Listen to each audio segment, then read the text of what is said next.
indeed. Well, Coach, we haven't spoke since the CCC tournament in 14. That's last time I talked to you was then. Okay. Yeah, but it's been a while, but I'm glad to get you on the show, man. I'm happy for your success out there at Tulsa, man. You're doing a great job out there. Well, I appreciate that, man. God is good. Been blessed, man. And, I've had some good opportunities in my career, and I like where we're at here right now. Obviously, it takes time to build it, and I feel good about where we're at in terms of how we built it and what our squad is doing. So hopefully we can continue with the consistency, but obviously this year is going to be a little crazy, right? With all the stuff that's going on and trying to have a season, and but we're working. I'm excited about what our guys are doing, trying to give ourselves a chance, and that's all you hope for and pray for, that you guys are doing the right thing. So now, Coach, you guys have had 18 wins, at least 5 years, 6 seasons at Tulsa. So that, for me, tells me you set a great foundation, a great culture there at Tulsa, because a great tradition that Tulsa has. So how do you feel about knowing you set a culture there and you've won where you've won since you've been there? Well, we took this job, JR. We, it was in Conference USA, and they were joining this conference, and the American Conference. And I felt like, we had a chance, because there's been some, great coaches that have coached here, from Nolan Richardson to, Bill Self, Tubby Smith, that had said, but they were different part of the time in their careers. They were just starting their careers. I came in to a team, a program where it was a building block for coaches, and wanted to take it to another level as we joined this conference, a multi-bid league, because they were always in a single bid league, whether it was Conference USA or when they were in the Mountain West or the Valley. So I was excited about the opportunity and the challenges that comes with playing in a multi-bid league with the likes of UConn or Memphis or Cincinnati and Temple. So, but a lot of people don't know this. Since we've been in the league 6 years, we've always finished. We won the third most conference games in this league, behind Houston and Cincinnati. So we've been consistently good. I'm very proud of that. And we had a team last year that won the league, and which was, we were picked 10th and we win the league. And it was unfortunate that it was a situation where we didn't have a chance to play in postseason, because that would have been our third postseason team. I think would have gotten to the postseason and done well. And I think this year's team is very, very good. So hopefully, Lord willing, we'll have a chance to get to the NCAA tournament and have an opportunity.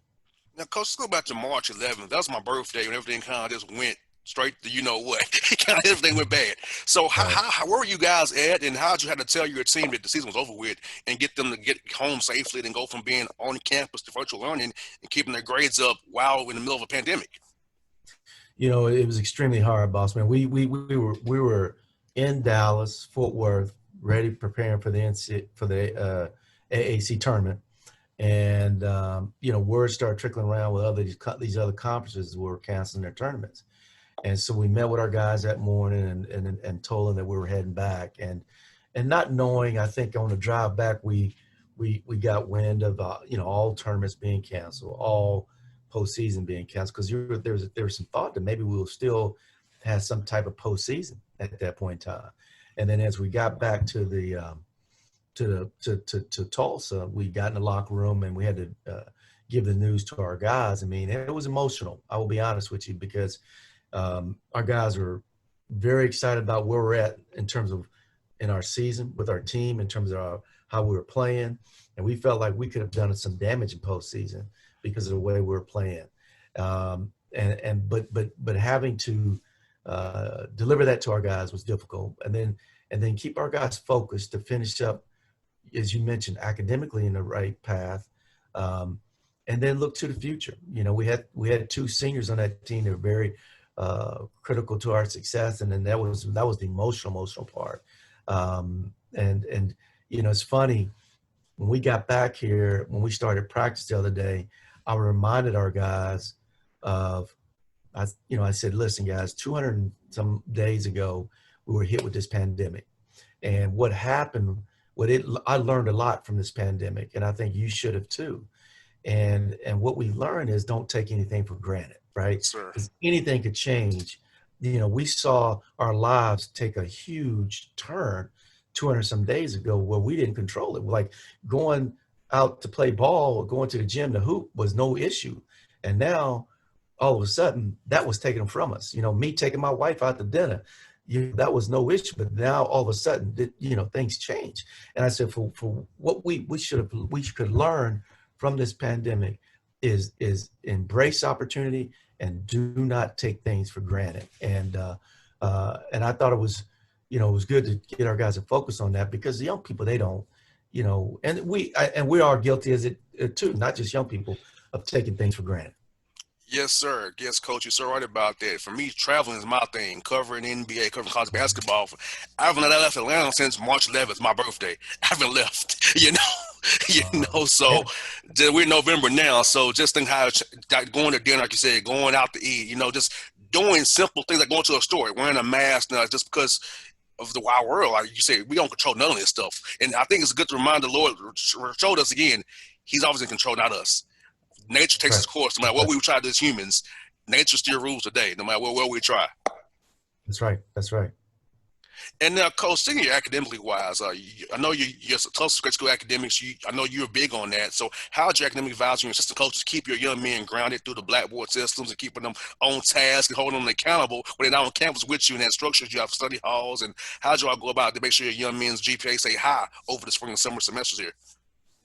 Well, we're very involved. I think you look at my track records, not just here at Tulsa, but at Miami and Missouri as a head coach. I mean, I think we're somewhere around. We graduated every kid we've ever coached up until only like 3 kids. So, and that's like 67 out of 70 or something. So we're very big about getting our guys in position to graduate. And you know, this was unique in terms of learning is virtual, it was a combination of both in person. We require, our study hall time is over here with us in our environment where it's structured a little bit. We're just making sure our guys there's checks and balances. Each one of our players have a academic coach that they meet with weekly to go over their syllabi and what they have to do that week.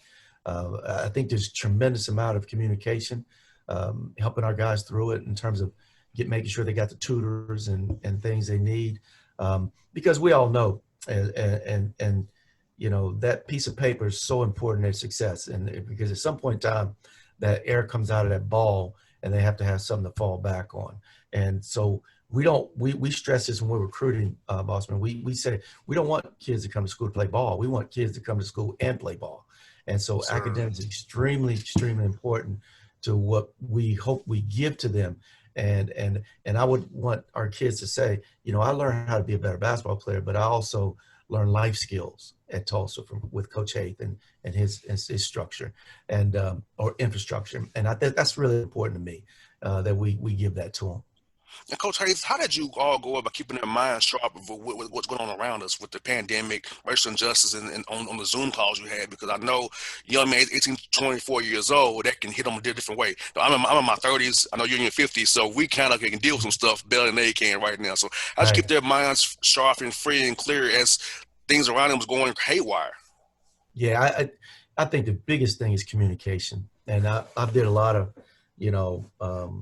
spending time talking about all the things that we're hit with. And, mental health is such an important, it's so critical right now with these young people and with everybody, because we're all hit with some things that there's two different type of pandemics, right? There's the social injustice, there's the pandemic, the virus. And, but I wanted to make sure our guys we're educating them and we're talking about it, because when the George Floyd thing happened, kids' minds are all over the place, and how they looked at it, how they viewed it. It was obviously everybody was angry, there was upset, and it's the same old thing over and over again. And I have a personal issue with, back in 2006, my nephew was killed by police violence in New York, Sean Bell, and so I spent a lot of time talking to our guys about, how we handle. And I thought this time, because of the good communication and because of the good education, because of the willingness of people that don't look like you and I to listen, it was different. And but I encourage everyone involved. Fatigue always sets in, and we stop doing it. I think Hmm. we've got to be continually have great endurance, continue to educate, continue to grow, because we still see a lot of things happening today that are disappointing, discouraging. But I think we've got to keep driving forward. And but the biggest thing to but back to your question is, we have to, as leaders of our program, continue to be out front and educating our student athletes about and being great listeners, because everybody comes from different backgrounds, different Yes, environments, sir. but so we got to make sure we're not just driving home things, we're being great listeners, and then we're giving them good feedback. And coach, since Georgetown happened, I just made my show more about political things, more than I do sports, of course. But I want to talk about the issues that I know as a 33-year-old black man in Atlanta, Georgia. Trying to get people, educate what happened, to look over my shoulder, drive a little bit slower. Being careful about where I go, when I don't do it, how I do it, what I move, and how I say, and listen, understand that, hey, yeah, you love me for covering the sports, but also when I'm out on the radio and the air, I have a, a lot of business to deal with. I use my show coach for good, so I can help the community of Atlanta from Chattanooga to make it understand, hey, it's more to it than what you think it is.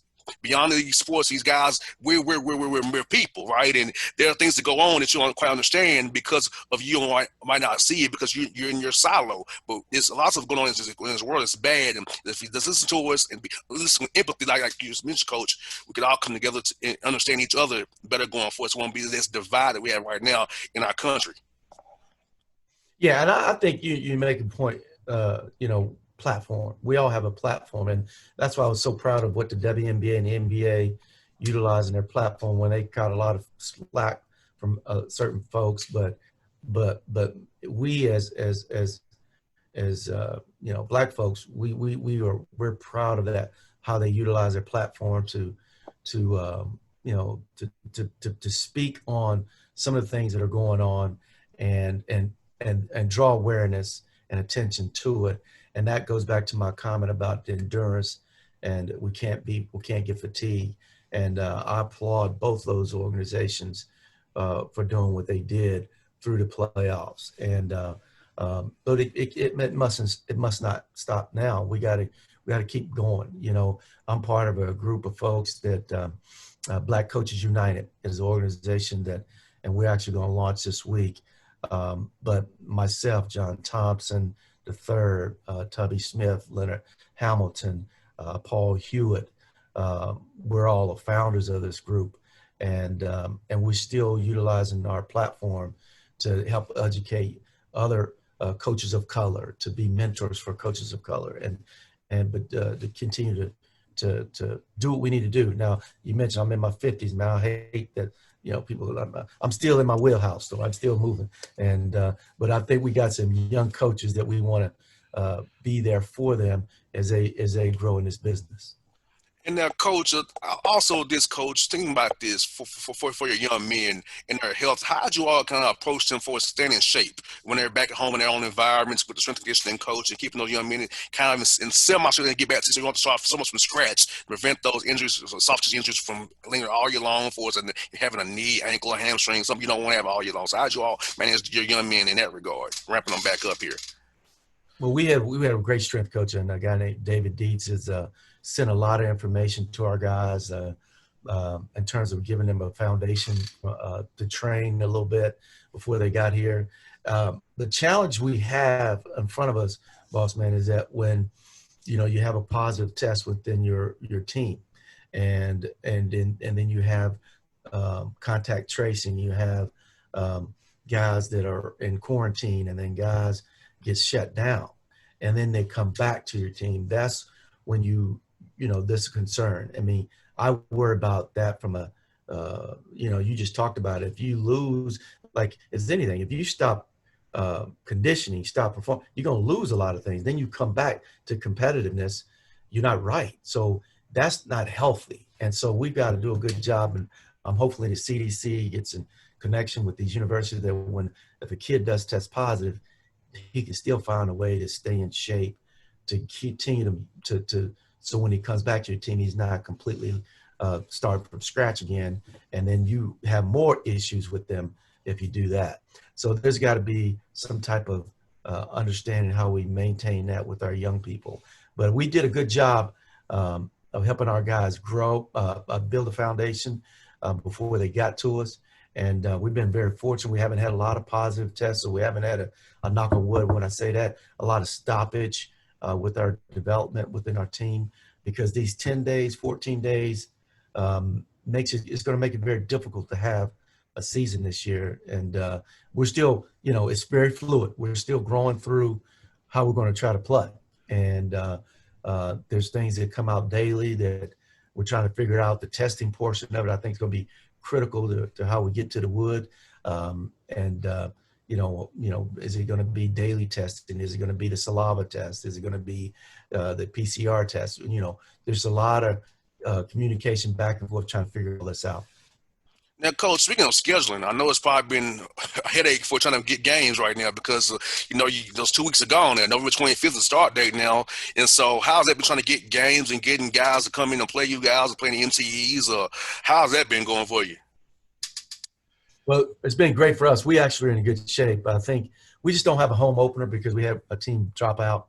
But we're planning an MTE in Kansas City with TCU, South Carolina, and Northwestern and ourselves. So that we're excited about that. And then all of our other games are regional in terms of Arkansas is coming to our building. We've got 3 other games here. So we got 6 games scheduled before conference play, and we're playing 20 league games. So we upticked our conference games because we felt like as a conference, that's the safest way to get through the season is playing teams that's going to test like you. And so we increased that number to 20. And then we got 6 non. We can have 7 non-league games, but we have 6 at this moment, and we're trying to figure out if we're going to play another one or not. But all that is unique, right? Because everybody has their schedule done by August or September, and then we are in November still talking about trying to figure out our schedule. And but I feel like from talking to my coaching peers, we're in as good a shape as anybody right now, and where we're at.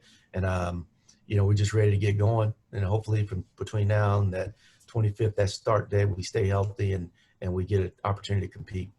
So listen here in Atlanta who don't understand about the AAC. It's a deep conference from top to bottom. There's no easy outs. And, from East Carolina over to you guys at Tulsa, man, it's a hard out. And Memphis is coming up, South Florida, Brian Gregory, UCF, a Giant Doggets. I mean, you just named all the coaches in that conference, man. The teams are tough to play. Talk about for our listeners who don't know about the AAC, like the way you and I do, how tough the league is every night, home or away.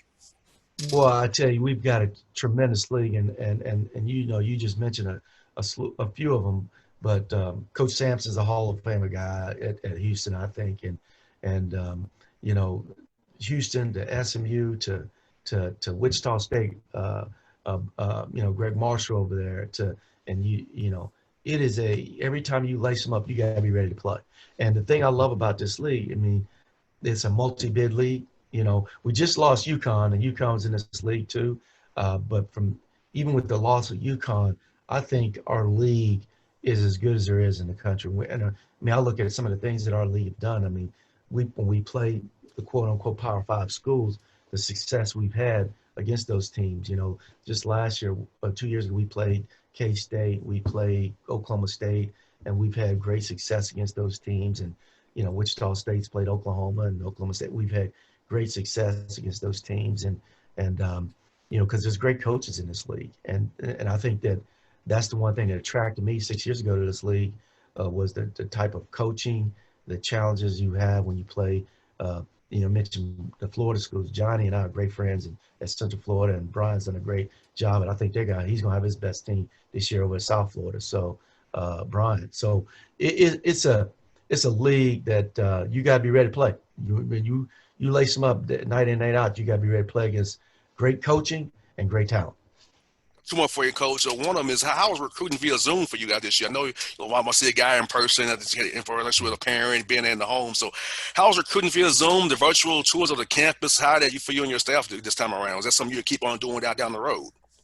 It is. I think it's going to be. It's taught us all um, a way to recruit a little bit. I'm one of those guys that's not real tech savvy.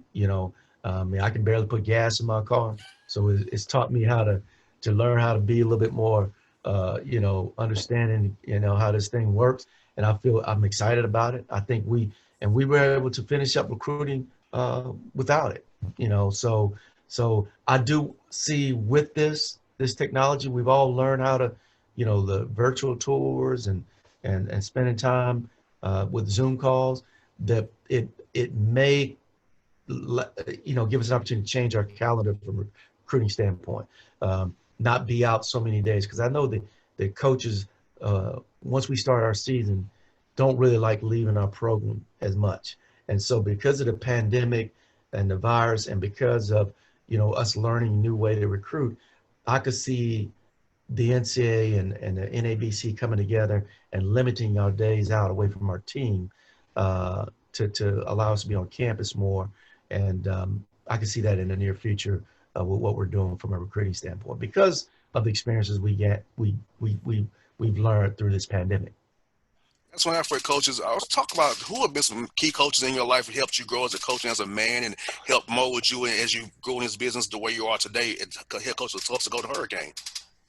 Well, Bossman, I've worked with some really, really good people. I go back to my time at Dave Odom at Wake Forest, or Rick Barnes at Tennessee, I worked with at Texas, Tony Baroni, the late Tony Baroni, who was the head coach of Texas A&M, or Jerry Dunn at Penn State, Kevin Eastman, who was assistant with the Boston Celtics, and the Clippers, I worked with at UNC Wilmington. All those guys were great in terms of laid tremendous foundation in me as a coach.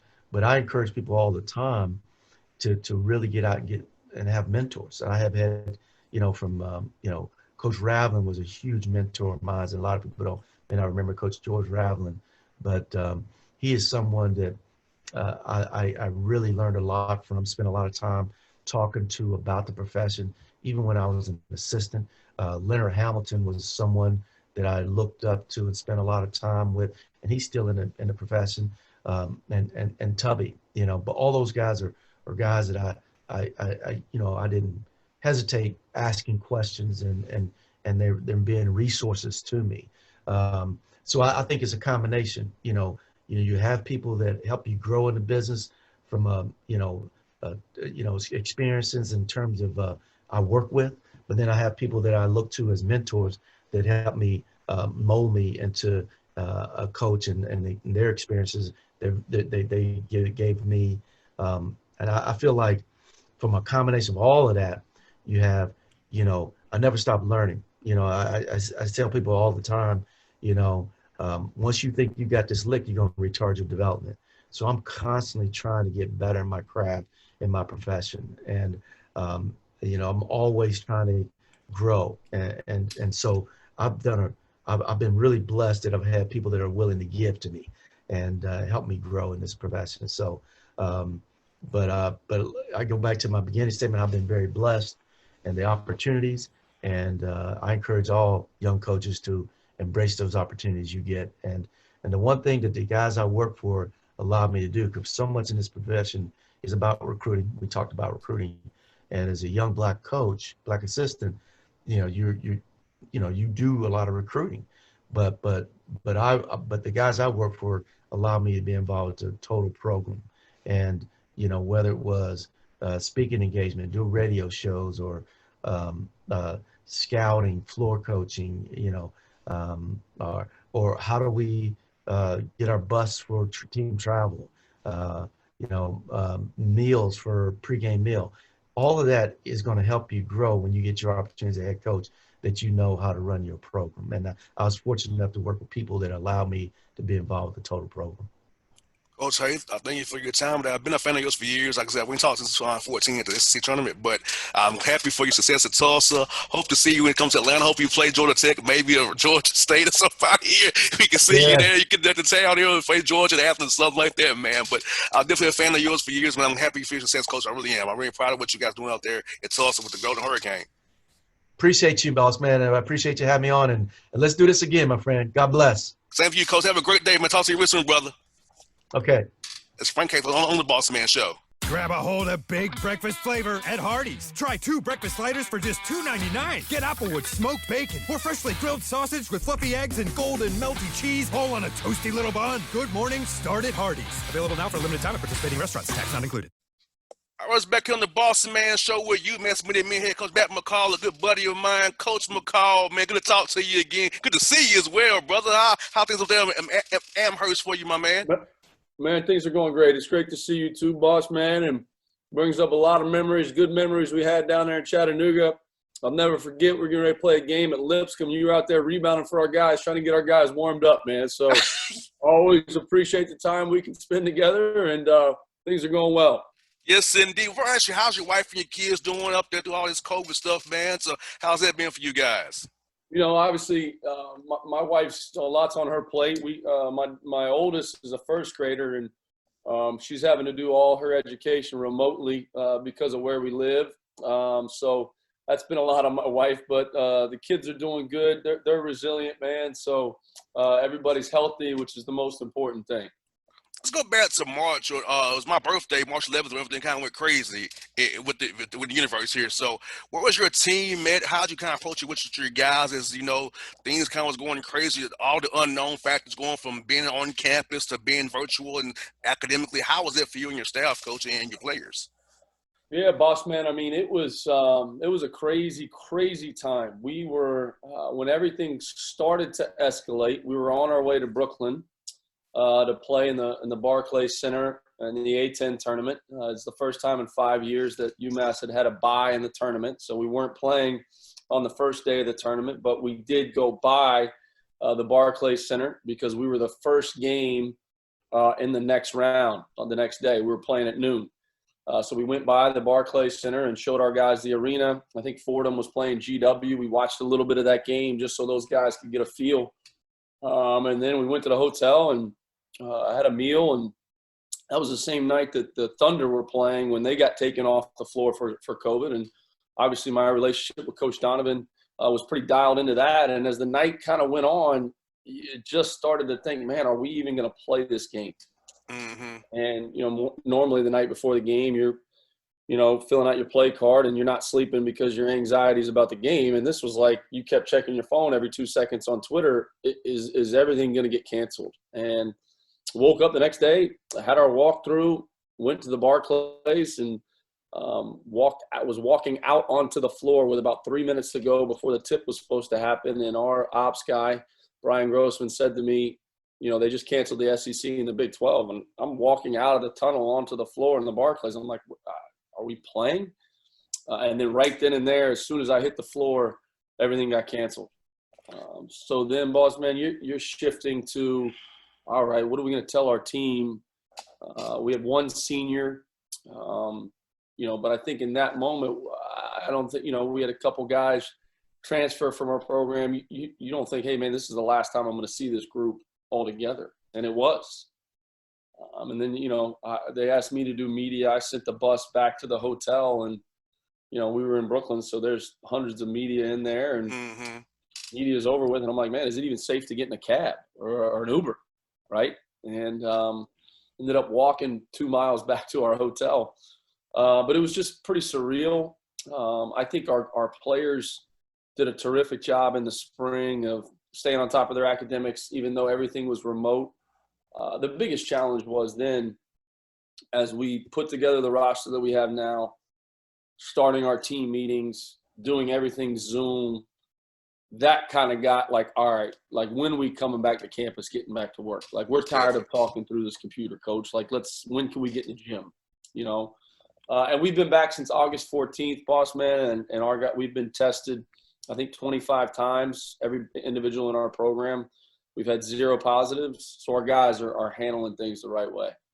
Now, how was it, coach, trying to keep them engaged via Zoom? You know, for me, I see everybody personally. I hate to be on the computer seeing you, but I will like see you personally. But so how was trying to keep guys engaged via the Zoom platform to kind of keep everybody from losing their sanity. Because I know for me, being caged up here at the house is not fun for me. I want to be out there with you guys. So how was that for you and your staff and your players? It was a challenge. There's no question about it.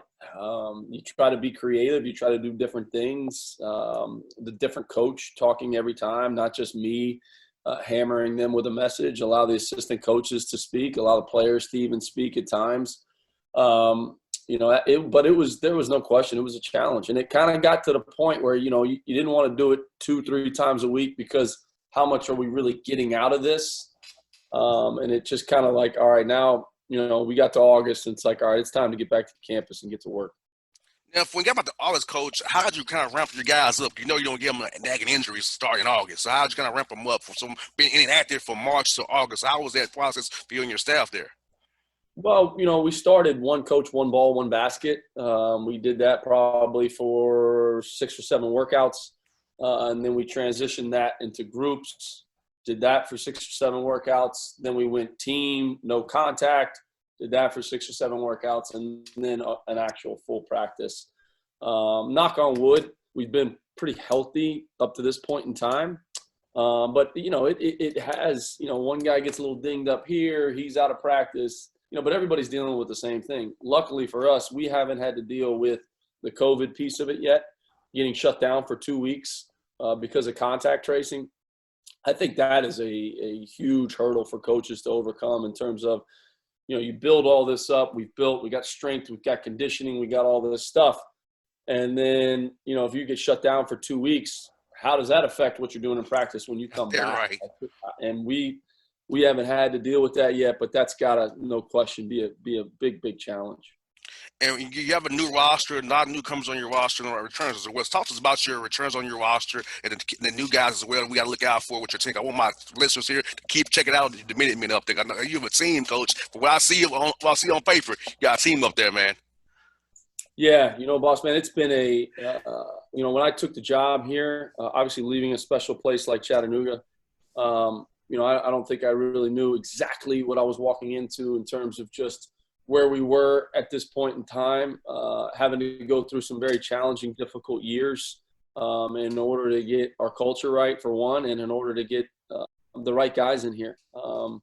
We now on our roster, we have, I think, 10 out of the 11 guys that are on scholarship currently right now are either from New England or went to prep school in New England. We're in Western Massachusetts. So that piece of it was big, wanting guys here that really, really wanted to be here. And we have that. When you talk about 10 out of your 11 that went to prep school up here, they've already been in the area, they've immersed. So we're excited about our team. We showed tremendous progress last year to be able to get a bye in the A-10 tournament, most A-10 wins in the last 5 years. I think it was the first time in a number of years that we started the season off 5-0. And we've got a really, really good core of those guys back, led by Trey Mitchell, who was A-10 Rookie of the Year. The numbers that he put up in the conference play last year were really second to none. I think there was one guy that was past him in scoring, and that just happened to be Obi Topping, a top 5 pick this year in this year's draft. Led by him, Carl Pierre is a guy that's been with me since day one here. Carl has been all about the program, all about the culture. Excited to have him back. TJ Weeks was actually leading us in scoring through 10 games last year. He then had an injury that took him out for the remainder of the season, but he's back.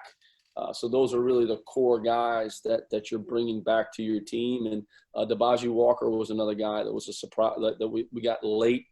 We got him eligible late that ended up having some big games, 20-plus points at certain points throughout the year. So we've got a good core back, and then just some of the new guys, Bossman, Noah Fernandez, in-state kid. He's eligible right away, went to Wichita State to start his career, came back to Massachusetts. Javon Garcia went to Brewster Academy from the state of Ohio, just an electric guard. Got to be one of the better guards in our league for freshmen, no question about it. Cairo McCory, Ronnie DeGray, both Woodstock Academy prospects. played at a terrific prep school down there. Both are going to add a tremendous amount, as well as DeAndre Dominguez. I mean, we've got a really, really good group. Colton Mitchell's a guy that started, I want to say, 10 games for us last year, and really where we started to turn the corner and really win games at the end of last year. A lot of it had to do because Colton was in there with his energy, with his effort. And then the last guy, boss man, is a guy named Mark Gasparini, a transfer from American that really can play will play the center spot for us. You'll see us play him and Mitchell together some because of both of their skill sets. So we've got a really good team, excited about this group. But the biggest piece for me with these guys is they're all really, really high character guys, which is exactly what you want, and that's how you win. Most definitely. And, Coach, looking at you guys having to start back here November 25th, how did that affect your non-conference scheduling? Because I know you probably had the MCs on play, trying to get guys up there. And also now you have to worry about COVID restrictions for different states. So how has that been scheduling these games for the 25th here, coming up here fast and furious? Boss, man, it's been a mess. It's been a mess. It's been a challenge. You go into the year, we were going into the year, we were playing an MTE in Jamaica. Okay, so – obviously, that got canceled, and that was moving to Florida. Okay, that made my mom really happy because we were going to play a game close to my hometown. All right, now that got canceled, and it's been a challenge. I think that because of all the restrictions and everything, we've really tried to put a schedule together for us to stay as regional as possible. Right, go down to the Mohegan Sun, which is right down the road for us. Play some really quality opponents there, then put together some home games with local opponents. The A10 we're most likely play maybe one game in December, so to free up some time later on in the year has been in the talk. But it's been a moving target. We feel like we've got a competitive schedule, but again, you don't know what's going to happen. You're lined up to play, somebody and someone on their team tests positive, that game may get canceled. But so the biggest thing is just staying in the moment. What are we doing today? How can we get better today? That's the biggest thing. And the teams that can do that the best are the teams that are going to have the most success. And, Coach, your conference, A10, man, is tough, man. The competition every night in that conference, man, I watch the games on NBC Sports Network. I keep an eye on it. Man, bro, home or away, 1 through 14, man, it's tough, man. You know what, Bossman? My first year here, everyone talked about how down the A10 was. And at that point in time, you had Rhode Island, with Coach Hurley, and you had those guys, and they were like the cream of the crop with St. Bonaventure and the two terrific guards that they had. That was really my first year. Dayton was going through a transition. VCU was going through a transition. Obviously, Davidson's always going to be very, very good with the job that Coach McKillop does. But everyone talked about how the league was so down. Well, the league is back, and from the top to the bottom, okay? And I don't know that you can necessarily – this team is at every night – is a battle, and you're in close games really every single night, and it's been that way since I've been here. But this year I would say this is the best the league has been. Take nothing away from what Dayton did last year. That was remarkable. Anytime you can go undefeated in conference play in a league as competitive as our league is phenomenal. But this is the best it's ever been. I don't think there is a huge gap between the best team to the middle team. It's really a toss-up. I think Richmond, with what they have coming back, essentially their whole team, the year that they had last year, being an NCAA tournament team, Davidson, St. Louis. I mean, everyone's talking about those three teams are up there at the top. Dayton's got a lot of guys back. VCU, Rhode Island's got one of the best guards in the league coming back.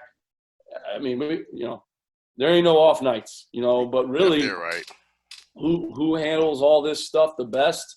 I think teams are really going to have to try and grow through their non-conference. It's different too, boss man, because normally we get to play a scrimmage, we get an exhibition. We don't get that, right? So the ball's going to get thrown up for us on November 26th, and it's really you're going to go through some stuff. You got to mature as a team through some of these non-league games, and then once the end of December hits and your first league game comes around, that hopefully your team is grown by that point, and then the team that plays the best is going to win the league. That's what I got for you, Coach. Can't you believe it's been 4 years at UMass already, man? I can't believe it's been 4 years. Yeah, I've aged, boss man. I've aged, but always appreciate you, man. And the time we had down there. I used to love you coming down to games and in McKenzie Arena at Chattanooga. And you're a good friend and appreciate everything you've done for me. Anytime, Coach McCall, don't be cheering for you, buddy. You know I got some respect for my heart for you, man. So I'm going to be cheering for you in a minute, man, for sure. My man, I appreciate you, boss man. Stay safe down there. You too, brothers. Talk to you real soon, man. You got it, brother. All right. Sally Beauty's new all-in-one hair color kits make it easy to color your hair at home. Get everything you need to color for beautifully radiant results. Loved by professionals, open to everyone. Sally Beauty. All right, folks, back on the Bossman show. Time for my segment with Coach Kenny Blakely of the Howard Bison. Coach, good to talk to you. Week 2 of our segments, man. How you been since last talk, Coach? Everything's good, boss man. How are you, man? Coach, I'm feeling great, man. Early November, time change. It's still warm in Georgia here, so we got that going for us right now. Yeah, I know, man. Being in D.C., the election process is just taking place. They're counting up the ballots right now, and we're about 22 days away from our first game, man. So 3 weeks away from our first game, so it's an exciting time here in Washington, D.C. Well, Coach, lead me to our first question. How has practice been going for you and your team? How preparations been going? How far have you guys progressed since we last talked 2 weeks ago? Yeah, practice has been going really well. Our guys have been putting in the effort, and I'm really excited about I think the progress that we're making. It's one of those things, man, that I think as you continue to scrimmage against yourself and practice against one another, hopefully it doesn't get mundane. But with the NCAA rules that they put in place this year with no exhibition games and no scrimmages, it's going to make it really tough for our guys, not to have that opportunity to compete before our first game. So we're just trying to keep things exciting and upbeat and at a pace that they love to play at. Does it mean more contact, Coach, than usual? I know a lot of times you don't go live too much. So does that mean a little bit more contact, a little bit more actual live or 5-on-5 scrimmage in there? Yeah, we've definitely, boss man, have done more scrimmages this year. Maybe not for a longer period of time, but certainly in segments than we worked on last year, just for that particular reason. So some of the things that we're trying to do last Saturday, we went 4 10-minute quarters to try to simulate a little bit of a game type situation with the 40 minutes, but to run the guys a little bit longer than they probably would run with their 4-minute kind of segments during a normal game with the TV timeouts. So we're just trying to think outside the box, what our players may need, what our team may need right now to try to get prepared for our first game on November 26th. Now, Coach, when trying to make a practice plan during this weird time, I know that has to be also a headache for you to try to make the right practice plan, make sure you do the right drill work, the right amount of shell work. So how was that been too, along with trying to get everything else going for you guys? Well, I mean, boss man, it's crazy because with, remote school right now, and we have a kind of like different guys that are different grades in terms of years in school.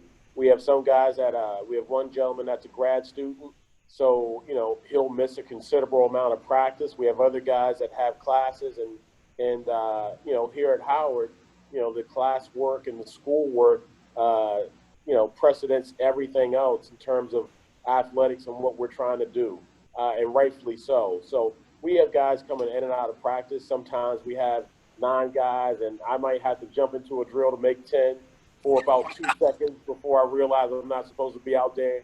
But no, it's been fascinating and trying to be creative to give our guys what they need. We've done a whole lot of stuff on 4-on-4, and even in segments where we've done, for the first month and a half, it was just a lot of 4-on-4, where we've been trying to introduce a lot of new concepts and new thoughts, new ideas to what we're trying to do offensively and defensively. And Coach, what I've learned from talking to a lot of coaches around the country is that the team shooting has gotten better because of not being able to actually play. They've had a lot of shooting drills and getting better with shooting basketball, Coach. So how has that been with your guys shooting the ball more by themselves, working on individually? So how are all your young men's shots progressed so far?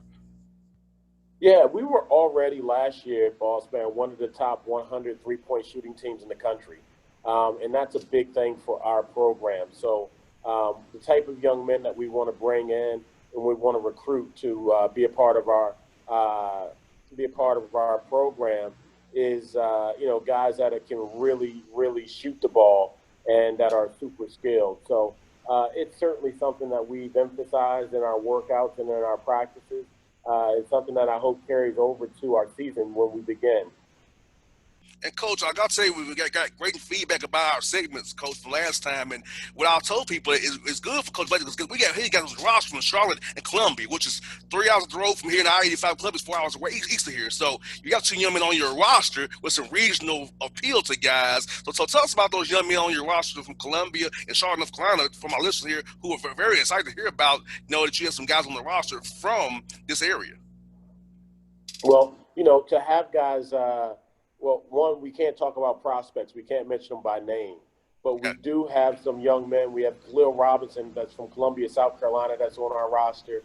My whole family, Bossman, is from that Charlotte area down in North Carolina, Monroe, Kannapolis, Pageland, South Carolina, that Rock Hill area. So I'm very familiar with that area, and certainly we have ties there. Howard is one of those brands that really resonates, and we have a nice alumni following down there. So we want to continue to stay diligent on the recruiting trail down in North and South Carolina, that Georgia area, which has been such a fertile ground for basketball talent over the years, and see if we can make some inroads there, as well as other places in the country. Most definitely, Coach. And that's why I'm telling people, I listen, hey, this is great for Coach Blake's program because I feel like Howard's the top 100 university in the nation. And I want to help this program grow and help Coach grow this program. So I'm happy to do this for Coach because I tell you, a lot of guys in Atlanta can come up there and help you out. I hope they will do it for you, Coach, along with your DMV guys as well, man. No doubt, no doubt. Well, there's so many really good AAU programs in the Atlanta area, and so many high schools that have done a great job, and teaching down there is superior. Some of our really good friends are part of some of those organizations and schools down there, and I've followed them for years. So I know what kind of job those guys are doing down there on that AAU grassroots level and the high school level, and even the player development side of the basketball. So, we're going to keep being diligent, develop those relationships, and hopefully we can show those young men in those areas what the future of Howard basketball is all about. Now, Coach, Chris Paul, man, the Move app will be wearing the Bison, man, on his sneakers. Man, tell us about that. I saw that on the website. I want to get listeners to hear about Chris Paul, where he has going. So what are your thoughts on him representing the Bison with his new Move app initiative? Well, I think Chris Paul has been one of the champions, if not the champion, of HBCU. We have a student on campus that has a brand called Heritage, Legacy, and Pride that Chris Paul kind of exclusively wore inside the bubble when the NBA returned down in Orlando. Every day he was repping either a different HBCU in terms of his gear or had an HBCU on his Jordan brand sneakers that he wore during the games. And with those Jordan brand sneakers, he auctioned all of them off and donated all the funds to the men and women programs of those certain HBCUs that he was representing on his shoes, which is, Chris Paul is such a guy that's been somebody that has led, he's serving, and he's giving back. And that's such a wonderful thing for, Chris CP3 to do. And, he has a direct connection with HBCUs like a lot of us does. I think he said that all his family has gone to HBCUs, and he's enrolled currently in Winston-Salem State, where he is about to get his undergraduate degree. So, I thank Chris, all the things that he's done for our universities and looking out for all the HBCUs as he's been on his journey to bring more awareness to those different universities. And Coach, I also saw where you be in the Mako Duke Classic, Medical Classic, man. You're going to play in the Elon and Bellarmine. I said on Coach Davenport last week, actually, and Duke will be playing the same schools. Well, tell us about that. How you and Coach K came together on the Duke Medical Classic, the Mako Classic, and tell us also more about your relationship with Coach K. And people don't know you played for him. Tell us more about how you and him still connected and how he's helping out the Howard Bison as well. Yeah, well, with the Duke Classic, it was something that he reached out to me about I had saw it online, and I actually reached out to him because, with COVID, and then all of the different, areas that are being affected right now, a lot of games are being canceled. Teams can't find games. And at the time, I was just searching for games. So I saw that there was a leak of a Duke MET that was going to take place. So I immediately reached out to him and said, hey, if there's an opportunity for us to be a part of this, please let us be a part of it. He had talked about some other schools that he had reached out to, but if anything fell through, he would love to consider us to be a part of it. So when, some things fell through, he reached out to me. We had several conversations about it. We jumped on it immediately because to be associated with, anything that he's doing and anything that's affiliated with Duke University, my alma mater, is something special and unique to us. One thing we have at Duke is something called the brotherhood. And, in that brotherhood, we talk about us taking care of one another. On my staff, I have myself, I have Tyler Thornton, who's a Duke grad, and Thomas Hill, who also is a Duke grad. And then, my agent is someone that I played with, Carmen Wallace. So we got, just in my immediate circle is 4 guys from the brotherhood, but we're all African American. And that was really important for me to connect the dots back to Duke, but also connect the dots with our race and with our heritage. Most definitely, Coach. And playing, and I feel bad because of Coach Davenport. He's starting from scratch. They're going to son come from D2, man. And Bellarmine, man, he's a great guy to talk to, man. I know you played him at Elon as well, North Carolina as well. So, I mean, you got 2 good games, man. And Bellarmine's had a history of being good in D2 for all those years, man. So, those will be tough games for you and your staff to prepare for. But I know you all can probably pull it out. I got confidence in the Bison and you, Coach. I know you all do it. Well, I think when I saw the 2 opponents, I was like, oh heck, Coach K set me up. But I think early on for us to go against Mike Scroggie and the good Bellarmine team and well-coached Bellarmine team, and Mike's doing a super job down at Elon, it's not going to do anything but prepare us for the season, and with all the tough MEAC competition that we're going to have to face this year. So we're excited about those opponents, to be able to play those guys that do such a good job. The Bellarmine program has come from a D2 program to a D1, but they've had so much, success in at their level in beating Division I teams, and I only see that moving forward with those guys doing the same things. The other thing is that, with Mike Scroggie, the places he's been, he's studied under Coach K for a number of years. He was at Ohio State and other places. He's one of the most, he's a young, well-respected coach that's going to get that Elon program turned around real soon. So we're looking forward to both of those games and being part of the Coach K and Duke University MTE. I saw you at the DC Paradise Jam you have, Coach, and I saw you playing Belmont to be part of George Mason and Northeastern. Now, Belmont, I'm a Tennessee State guy, Coach, and that's right down street from Tennessee State. So my mom is a Lipscomb girl, so my mom cannot stay at Belmont. That she went to Lipscomb. That's their rival on Belmont Boulevard. So for me, I know that from Fairway Case Alexander, a good friend of mine as well. So, and George Mason's always in A10 doing something like Northeastern as well. So, I mean, Coach, you got a heck of a 4 teams coming to DC to play you guys, man. At the not your place, but another place in DC that you're playing at. So, tell us more about that MC as well, Coach.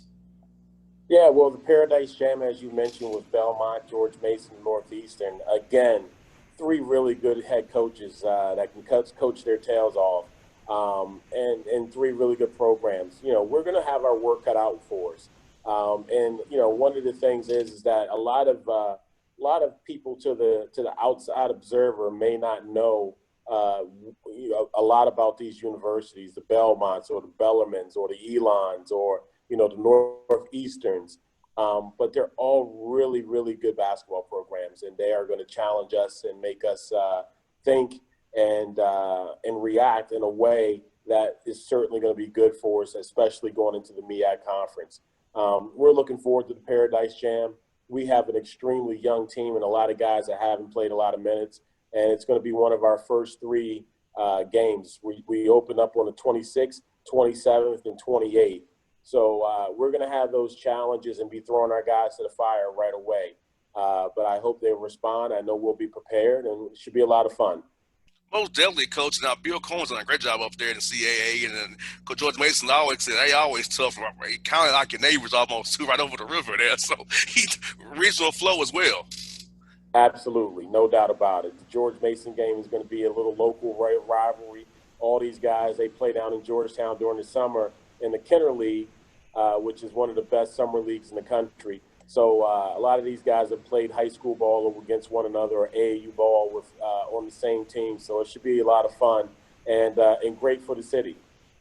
And, Coach, I know they're still on the website. You can go get tickets to see you guys play, $50 deposit at gbison.com. So now, what's the word for fans coming to your games so far?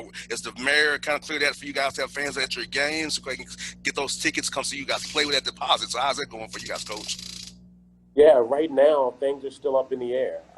We are on 100% lockdown. School is all remote right now, but we are going into a hybrid mode.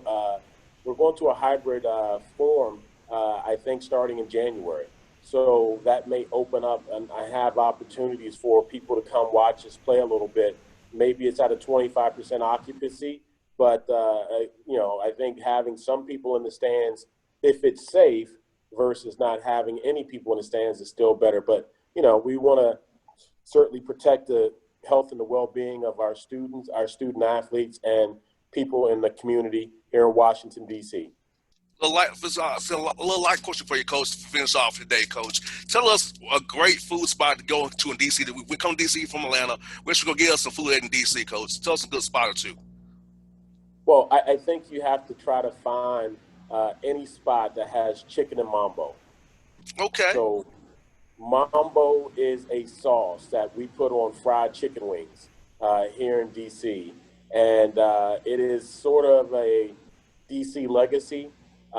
Most of the D.C., we call them carryouts, but a lot of people call them grab and goes now, carry chicken and mambo. So if you ever can find a place that has really good chicken and mambo, that is the place I would recommend. There's a couple places that are my go-tos, the Hamilton, another spot called Duffy's, another spot over on the uptown side on 14th Street called Smokies. That's my go-to spot when I'm on the upside side of town in Washington, D.C. But those are three spots that are my favorite for chicken and mambo. Coach, you're the man, so folks, come to D.C. You know where to go, man. Coach gave me that idea, chicken and mambo sauce, man. I love it, Coach. I'm putting it on my list as well, man, when I come up there and see you guys, man.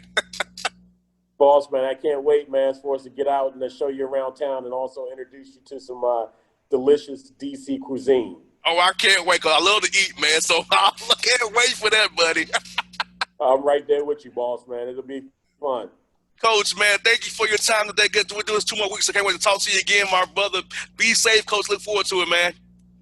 Absolutely, man. Stay well. I hope you guys down in Georgia figure out this election thing, and look forward to the right outcome coming from the count of everything down in Georgia. Yes, indeed, Coach. Hey, prayers up as we speak, man. Absolutely. Take care, boss, man. Be good. Hey, see you, Coach. Be good, buddy.